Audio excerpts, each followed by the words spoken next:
দিয়ে দিন না বউর কাছ থেকে, কারণ 15-20 হাজার কম লেয় না মা। আমার বিশ্বাস করেন, আমি আপনাকে ঠকতেও আসিনি, মিথ্যা কথা বলতেও আসিনি। এটা আমি প্রধান মেম্বারকে বুঝে নিব, তারপরে আপনাকে খোলামেলায় বললাম। কারণ আপনি 10,000 টাকা মোট তুলে দিয়ে দিন, আমি আমি আমি বাকিটা বুঝে নিব। আপনার 20,000 কম কোনো দিকেই চাই না, আমি আপনার দিকে তাকিয়ে। তোমাকে দিবে 10,000 টাকা, ওকে দিবে 10,000 টাকা, ওকে দিবে 10,000 টাকা দিয়ে ওকে টাকা দেবে। কি কথা টাকা কত কাকে দিবে 10,000? আর কাকে দিবে 10,000 টাকা? আর এখানে 10,000 টাকা কাকে আরেকজনকে দিবে? এই এত টাকা 10,000 টাকা দিয়ে বলে বাড়িখানা কি টাকা করবে? আগে কথাটা শুনে না মা, এই টাকার ভাগিদার কেউ নয়, আমরাই, তাছাড়া আর কেউ নাই, আর কেউ পাবে না টাকা। টাকা বাড়ি টাকা তো টাকা টাকা দেছে। যেটা শুনেন শুনেন, যদি এটা যদি এবার যদি শুনেন, শোনো, আর কে আসছে তোমাদের কাছে টাকা চাইতে আমাদেরকে বলো। আর কাউকে তো দিবে না তোমরা, না হলে পরে প্রধান মেম্বারের সঙ্গে কথা বলে নাও, যারা ক্ষমতায় তাদের সঙ্গে কথা বলে নাও। এটা তো ভুল কথা বলছেন। আর কে আসতেছে আমাকে বলতে হবে, তাহলে কে আসছে টাকা চাই তার? আর তো কেউ আসবে না আমাদের বুথে, তার কেউ আসবে না টাকা চাইতে। কে আসছে গো কাকিমা? সত্যি করে বলেন, তাহলে পরে তখন তোমাকে ঠিক বলে দেবো আমি। হ্যাঁ ঠিক বলে তোমাকে ফোন নাম্বারটা দিয়ে যাও, আমি বলে দেবো। এই ফোন নাম্বারটা রাখো তো।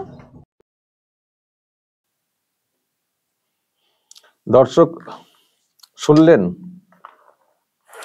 টাকা আনতে এসছেন, বলছেন আমাকে দিলেই হবে। আর কে আসছে গো? আর কে আসছে টাকা আনতে বলতো কাকিমা? আর কে টাকা আনতে আসবে? আমরা ছাড়া এখানে আর কে টাকা আনতে আসবে? আমাদেরকেই দিতে হবে, আর কেউ না। মানে এখানে টাকা তোলার দায়িত্বটা ওনারই, ওনার বাইরে আর কেউ আসতে পারেন না, আর কাউকে দিতে হবে না, আমাদেরকে দিয়ে দিলেই হবে। কিন্তু আমাদেরকে দিতে হবে সরকারি আবাসের টাকা, যেটা বুঝতে পারছি। তো সেটা মানে নাম এসছে হয়তো, সেই জন্য টাকা দিতে হবে। এই বুথেতে আমাকে দিলেই হবে, আর কাউকে দিতে হবে না। একেবারে জোর গলাতেই কার্যত বলছেন। আবার কে টাকা আনতে আসছে? হ্যাঁ, এদিক থেকে বলা হচ্ছে আরো অনেকে আসছেন, তার মানে হতে পারে হয়তো বিভিন্ন দিক দিয়ে আসা হচ্ছে, কিন্তু উনি বলছেন যে আর কাউকে দিতে হবে না, আমাকে দিলেই হবে, মানে আমাকে দিতে হবে। এই হচ্ছে দর্শক তোলামূল। তৃণমূল বলেন না আপনারা? কেন এই তৃণমূল কংগ্রেসকে তোলামূল বলে বুঝতে পারছেন? এই হচ্ছে তোলাবাজি। প্রিয় দর্শক, আমি শফিকুল ইসলাম এবং আপনারা দেখছেন আরামবাগ টিভি প্লাস। এটা হচ্ছে সুতি 2 নম্বর ব্লক, কাশিমনগর, গাজীপুর 49 নম্বর বুথের বুথ সভাপতি নীলিমা দাস। ডিটেলস সোশ্যাল মিডিয়াতে ভাইরাল হয়েছে। এটা এই হচ্ছে ব্যাপার। হয়তো সত্যি ওনাকে দিলেই হয়ে যেত, মানে বেশিরভাগটা।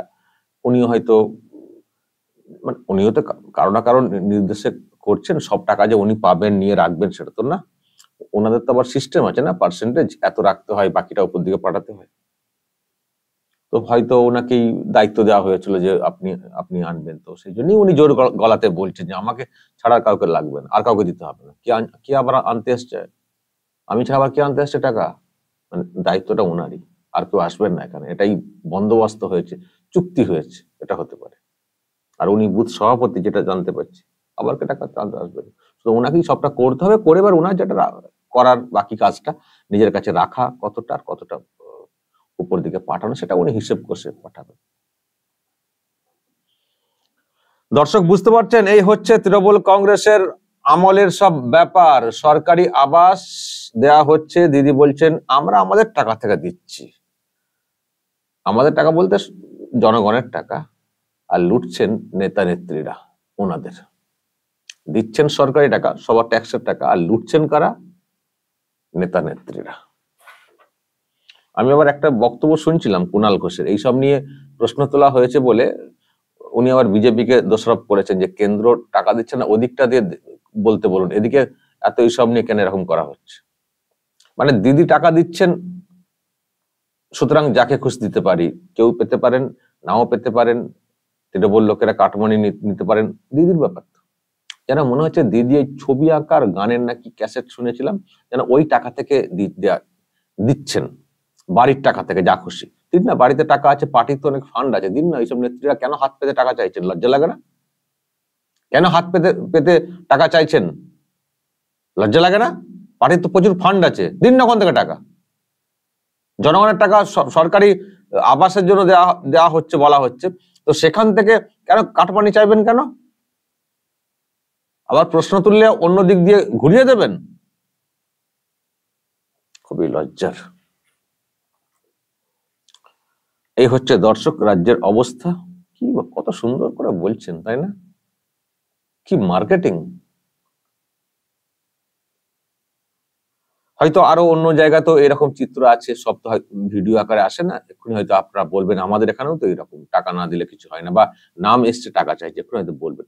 আবার এরকম আছে, এটাও হয়তো আপনারা দেখছেন, হয়তো বলবেন যে যাদের দরকার ঘর তাদের নাম আসেনি, যাদের দরকার নেই, কে একটা গোয়াল ঘর দেখিয়ে দিয়েছেন বা অন্য কারো চালা ঘর দেখিয়ে দিয়েছেন, তারা টাকা পেয়ে যাচ্ছেন, হয়তো এটাও বলবেন। জানি এরকম অভিযোগ এসছে আমার কাছে, যে অন্য দল যেহেতু কেউ করেন বা সমর্থক, তাদের যত নিডি হোক, মানে ঘর পাওয়ার ক্ষেত্রে তাদের দেওয়া হচ্ছে না।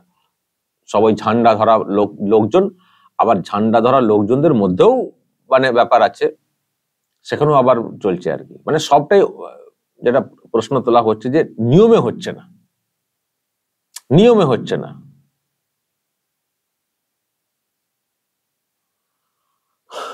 দর্শক বলবেন যদি আপনাদের কিছু বলার থাকে এই নিয়ে, আপনাদের এলাকায় কি হচ্ছে বলবেন। আপনাদের এলাকায় এই আবাসে যে টাকা পয়সা গেছে, সত্যি নিয়ম নিডি লোকেরা পাচ্ছেন নাকি অন্যভাবে অন্যদিকে চলে যাচ্ছে? দর্শক বলবেন, যা বলার কমেন্ট বক্সে। নজর রাখবেন আরামবাগ টিভি প্লাস।